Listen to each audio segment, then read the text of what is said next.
On everybody, I am looking at NASDAQ futures.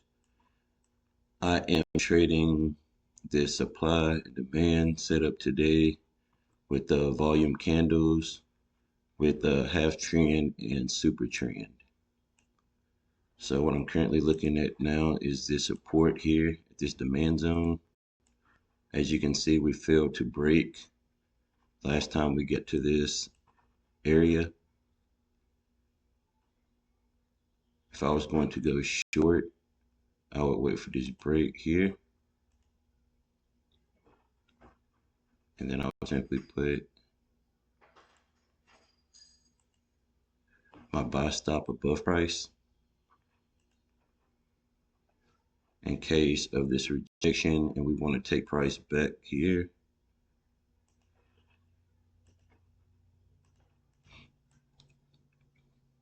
However, we are in a downtrend. This is the 1 minute chart.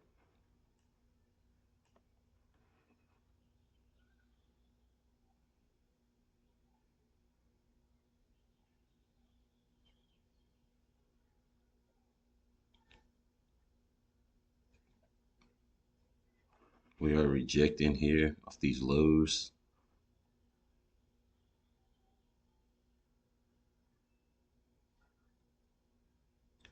Red candles indicate that sellers are in the market. When you see it change to green, indicate that there are buyers stepping in.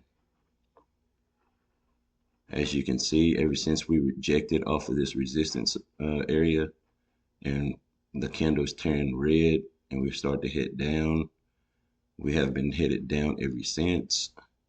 So like I always tell you guys, if price is currently going down, then just follow price as it's going.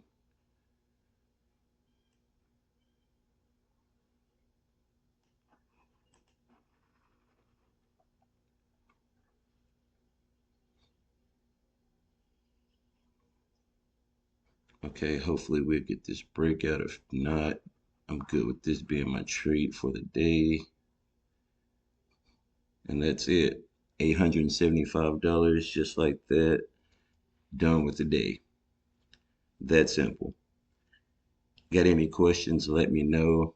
Like I say, I'd be glad to walk you guys through my setup.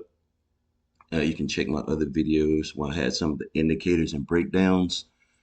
But yeah, that's it for me today. I guess I'll catch you guys later. Have a good one. Stay blessed.